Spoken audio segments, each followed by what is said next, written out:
It's gonna be really windy today, like 25 miles per hour winds.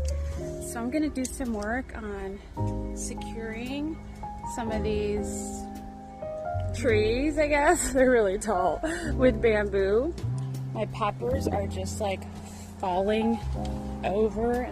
Okay, that's a little better. Whoa, I might have to tie those a little tighter.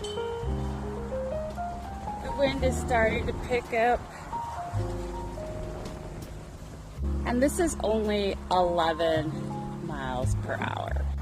And now I have to secure all those sunflowers because the cats have been over here messing. Zip tying a little better for now. It's time to pull that